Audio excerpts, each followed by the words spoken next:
Good evening all of you. स्वागत है आप सभी का सीजीएस के इस ऑनलाइन प्लेटफॉर्म पर। पॉलिटिकल साइंस की स्पेशल क्लास है। ये सीरीज आज से स्टार्ट हुई है। सभी स्टूडेंट जो पॉलिटिकल साइंस के एग्जाम के लिए प्रिपरेशन कर रहे हैं वो सीजीएस के यूट्यूब चैनल से कनेक्ट हो सकते हैं। अगर आपने चैनल सब्सक्राइब नहीं किया है तो सब्सक्राइब कर लीजिए। आप किसी भी स्टेट का पॉलिटिकल साइंस का कोई एग्जाम दे रहे हैं, पीजीटी का एग्जाम दे रहे हैं, बिहार 7th फेज का एग्जाम दे रहे हैं, DSSB पीजीटी पॉलिटिकल साइंस का एग्जाम दे रहे हैं, या यूपी पीजीटी पॉलिटिकल साइंस का एग्जाम दे रहे हैं, मध्य प्रदेश में सेट का एग्जाम दे रहे हैं, मध्य प्रदेश में वर्ग 1 का एग्जाम दे रहे हैं, हर एग्जाम का सिलेबस को कंबाइंड करके हम यहाँ एक एक टॉपिक डिटेल में डिस्कस करने वाले हैं। आज से ये सीरीज स्टार्ट हो गई है। आज सिर्फ इंट्रोडक्शन की बात करेंगे हम, और इसका जो टाइमिंग है वो डेली 6:30 बजे 6:30 डेली 6:30 पर ये आपकी क्लास हुआ करेगी। आप इस सेशन को शेयर कीजिए। जो स्टूडेंट कोचिंग अफोर्ड नहीं कर सकते वो डेली यहाँ फ्री ऑफ कॉस्ट पढ़ सकते हैं। डेली यहाँ एक एक टॉपिक पर डिटेल में डिस्कशन होगा, ठीक है। तो आज हम बात करेंगे इंट्रोडक्शन की। तो पूरा तो सिलेबस डिस्कस होना है इसमें। पूरे सिलेबस के सभी टॉपिक डिटेल में डिस्कस होने हैं यहाँ पे, चाहे वो वेस्टर्न पॉलिटिकल थिंकर की बात हो या इंडियन पॉलिटिकल थिंकर की बात हो, कंपैरेटिव पॉलिटिक्स की बात हो या पॉलिटिकल थ्योरी एंड आइडियोलॉजी की बात हो, international relation and India's foreign policy की बात हो, इंडियन गवर्नमेंट एंड पॉलिटिक्स की बात हो, पब्लिक एडमिनिस्ट्रेशन वाले पार्ट की बात हो, सभी को हम डिटेल में डिस्कस करने वाले हैं, ठीक है। क्लियर है? सभी को हम डिटेल में डिस्कस करने वाले हैं। कमेंट कौन कर रहा है? वंदना मिश्रा जी।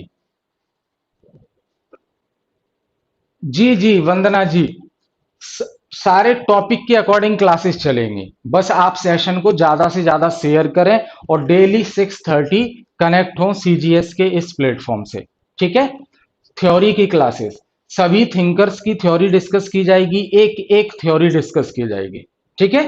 और बड़ी आसान भाषा में, एकदम आसान भाषा में चीजें डिस्कस की जाएंगी।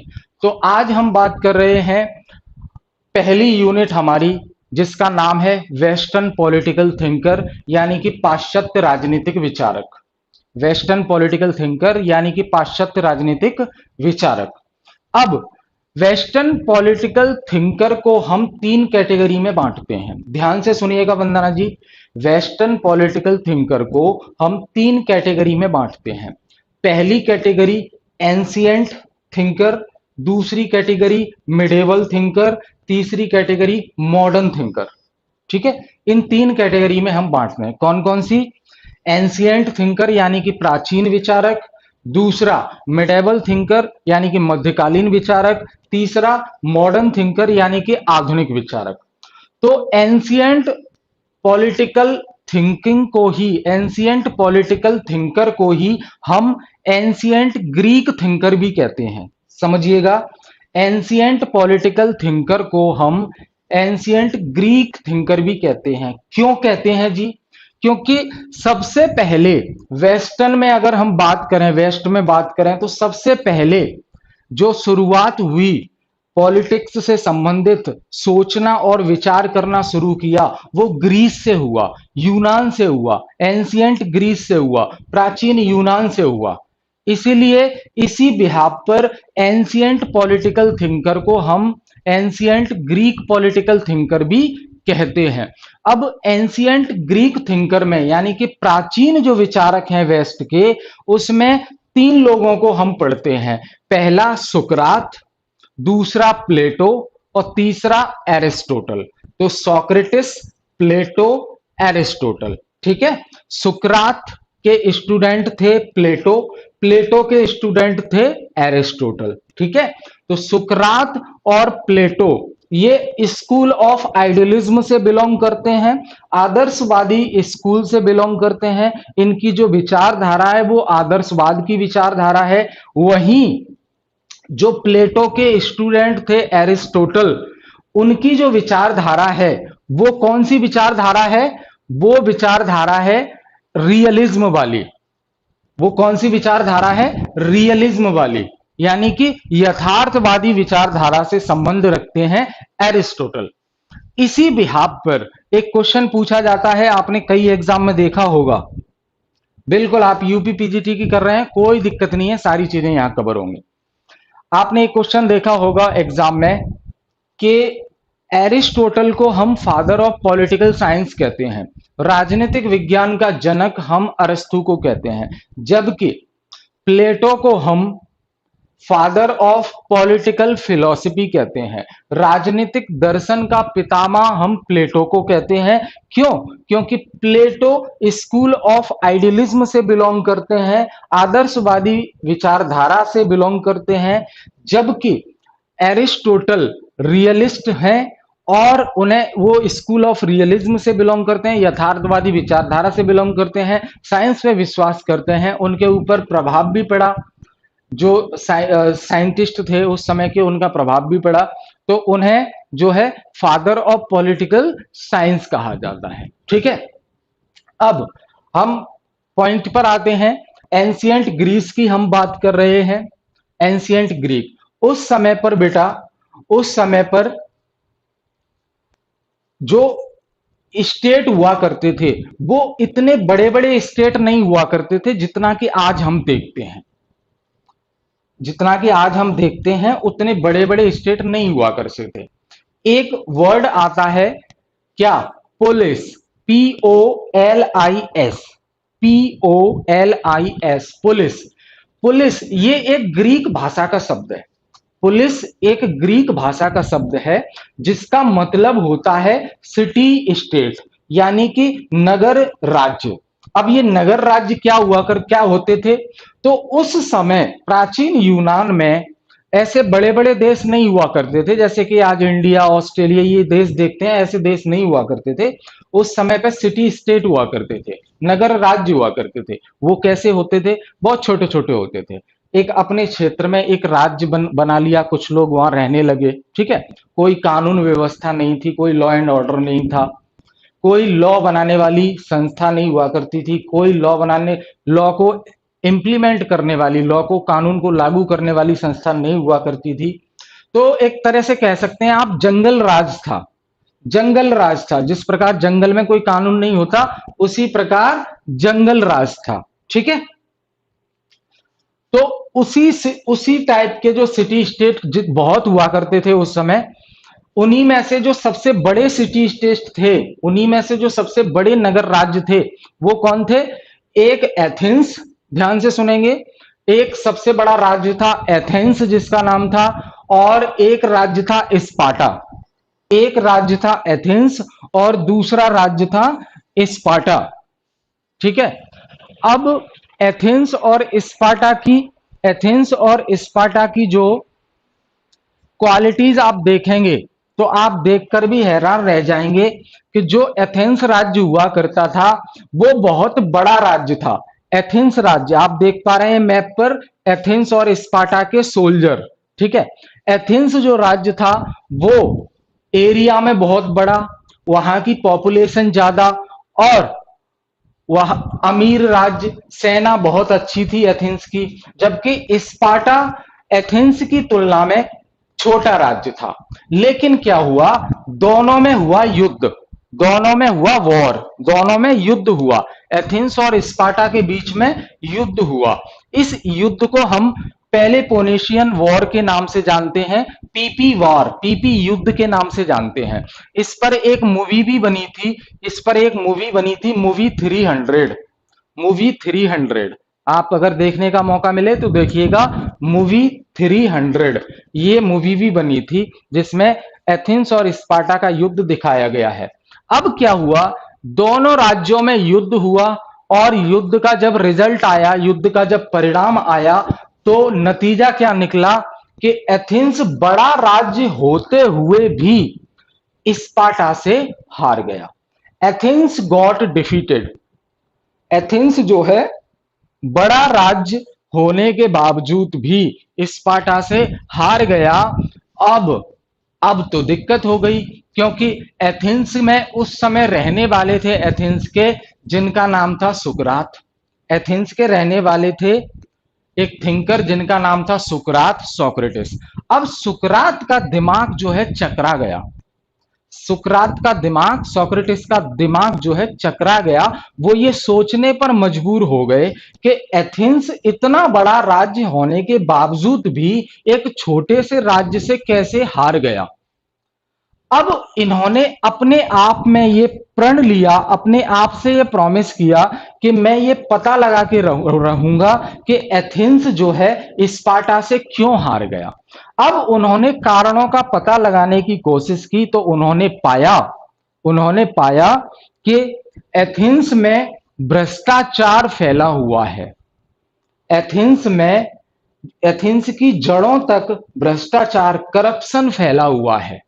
यहां लोगों को अपने से मतलब है, दूसरे से कोई मतलब नहीं है। वहीं अगर स्पार्टा की बात करें तो एक मजबूत सेना जिसके अंदर देशभक्ति देखने को मिलती है। तो इन चीजों के कारण जो है सुकरात ने पता लगाया कि एथेंस जो है हार गया। अब सुकरात ने प्रण लिया कि मैं एथेंस की ग्लोरी को वापस लाके रहूंगा। मतलब एथेंस के हारने के बाद जो एथेंस की इज्जत चली गई है उसे मैं वापस लाके रहूंगा, चाहे कुछ भी हो जाए। मैं एथेंस को जो है दोबारा से एक अच्छा राज्य बनाकर मानूंगा। तो इस काम पर वो लग गए। अब क्या हुआ, जैसा कि उन्होंने पाया कि करप्शन लोगों में भरा हुआ है, जड़ों में भरा हुआ है, तो अब सुकरात ने पैदल यात्रा शुरू की और जगह जगह जाकर, एक जगह से दूसरी जगह, दूसरी जगह से तीसरी जगह, जगह जगह जाकर वो माउथ पब्लिसिटी करने लगे और ज्ञान देने लगे, लोगों को रियल नॉलेज देने लगे, सत्य का ज्ञान देने लगे। सुकरात ने बताया कि ज्ञान जो है दो प्रकार का होता है, नॉलेज जो है दो टाइप की होती है। एक नॉलेज ट्रू नॉलेज जिसे कहते हैं, सत्य का ज्ञान, और दूसरी नॉलेज होती है false knowledge, that is materialistic knowledge. तो जो ट्रू नॉलेज है वो स्पिरिचुअल है, स्पिरिचुअल, और जो मटेरियलिस्टिक नॉलेज है वो है जो भोग विलास के लिए हमारी जो इच्छाएं हैं वो हमारी मटेरियलिस्टिक नॉलेज है। तो अब सुकरात से पूछा गया कि भैया आप ही बता दो ट्रू नॉलेज है क्या। तो सुकरात ने कहा कि देखो भाई, जो आइडिया है ना, आइडिया, एक विचार, एक आइडिया आपकी जिंदगी बदल सकता है। ये अभिषेक बच्चन नहीं बोल रहा है, ये कौन बोल रहा है, सुकरात बोल रहे हैं कि भैया आइडिया जो है ना वो ट्रू नॉलेज है, एक विचार जो है वो सत्य का ज्ञान है। फॉर एग्जाम्पल, जैसे हम होली के टाइम पर गुजिया बनाते हैं, गुजिया, तो गुजिया बनाने का जो सांचा आता है जिसमें कई सारी गुजिया बनाई जाती हैं, तो वो सांचा जो है एक आइडिया है गुजिया बनाने का। तो आइडिया ही ट्रू नॉलेज है।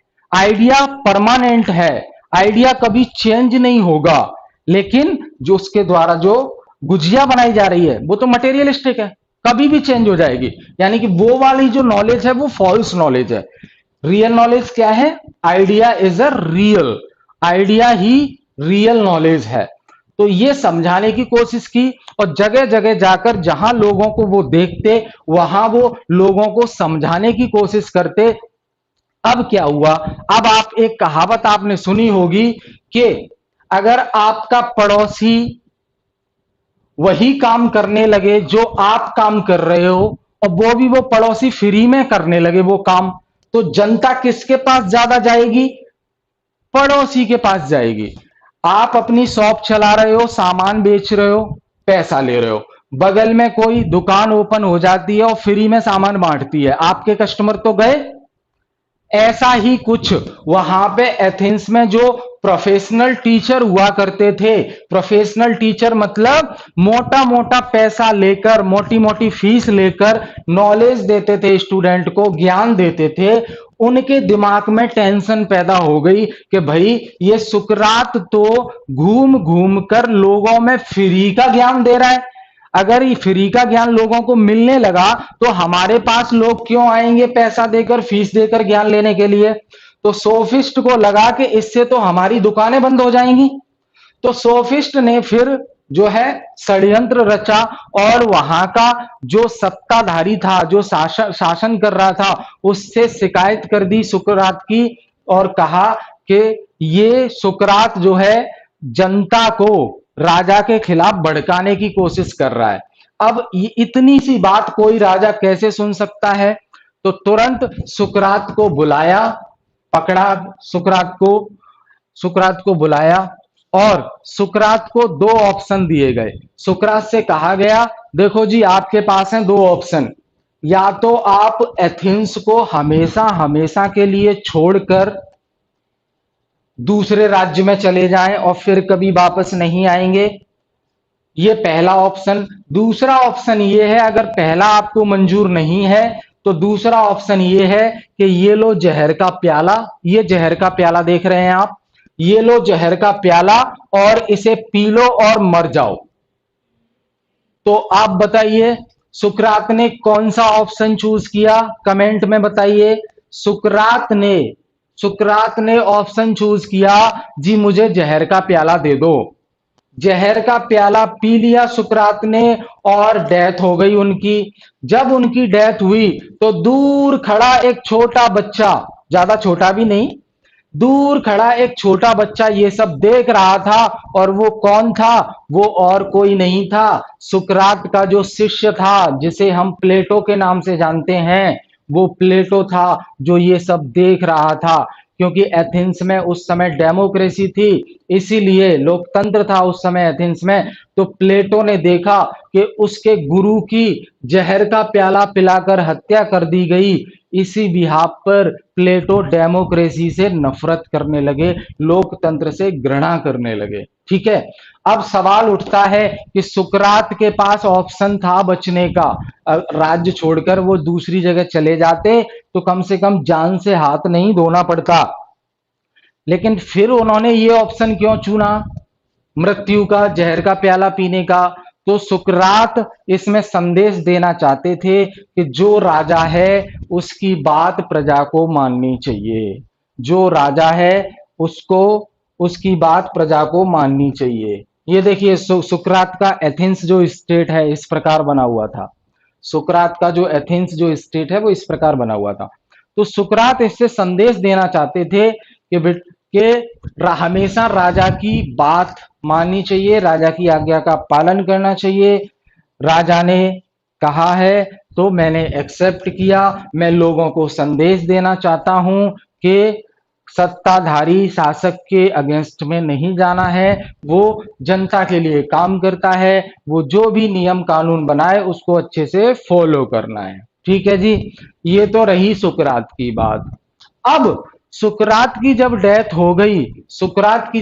हो गई तो प्लेटो ने कहा कि अब जो मेरे गुरुजी का सपना था एथेंस की ग्लोरी को वापस लाने का, उस सपने को मैं पूरा करूंगा और एथेंस को दोबारा से खड़ा करूंगा।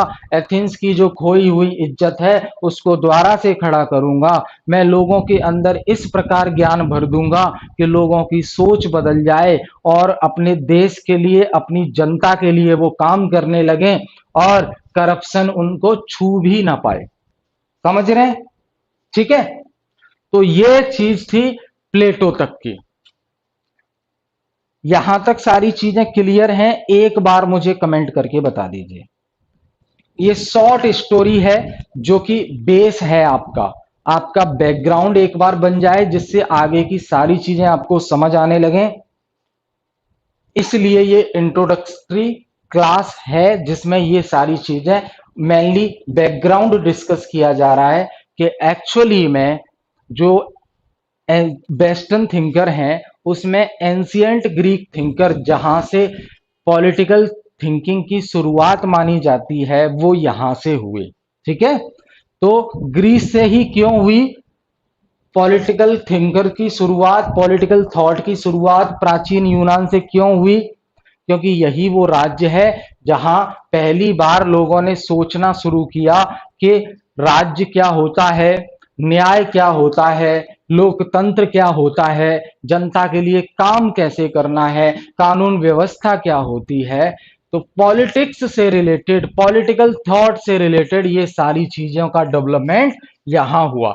स्टार्टिंग में मैंने आपको बताया था कि एंशियंट थिंकर को हम जो है तीन कैटेगरी में बांटते हैं। Sorry, western political thinker.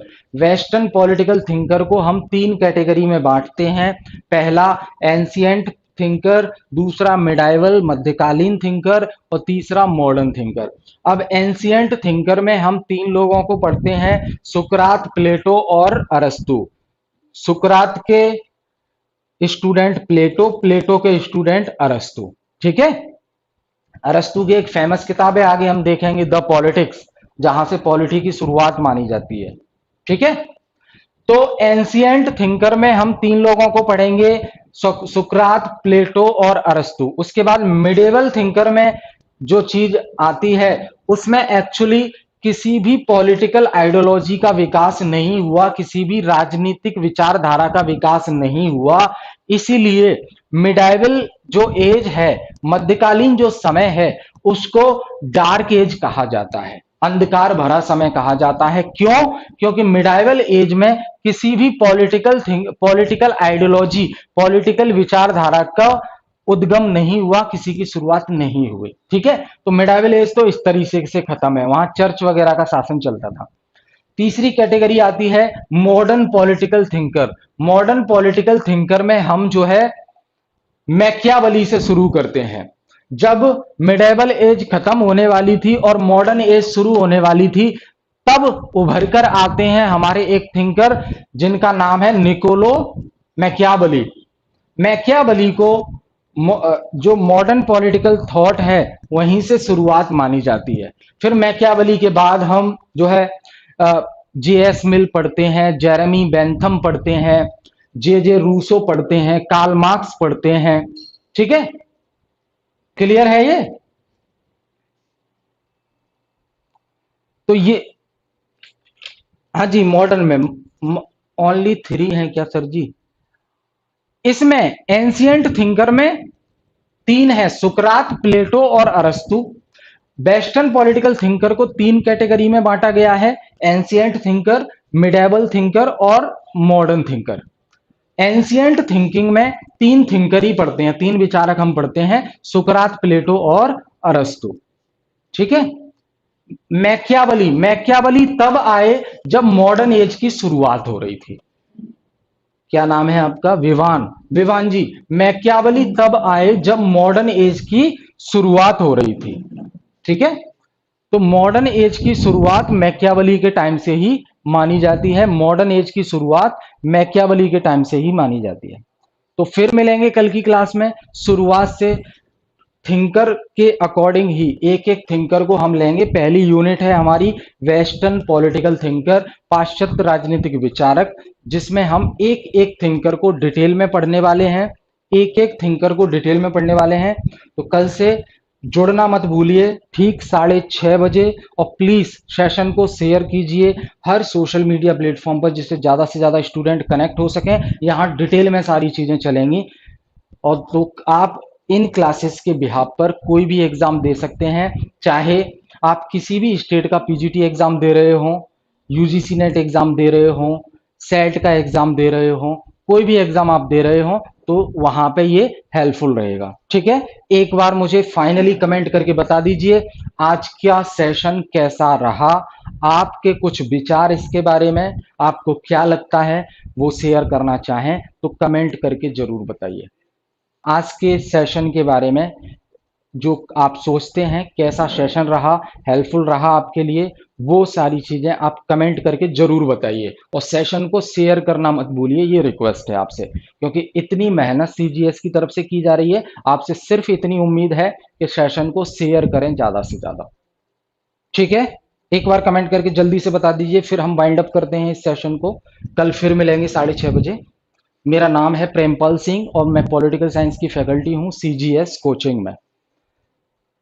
ठीक है। हम टीचिंग से रिलेटेड सारे एग्जाम जो होते हैं उनके कोर्सेज अवेलेबल करवाते हैं, ऑनलाइन और ऑफलाइन। ठीक है। तो thank you all of you.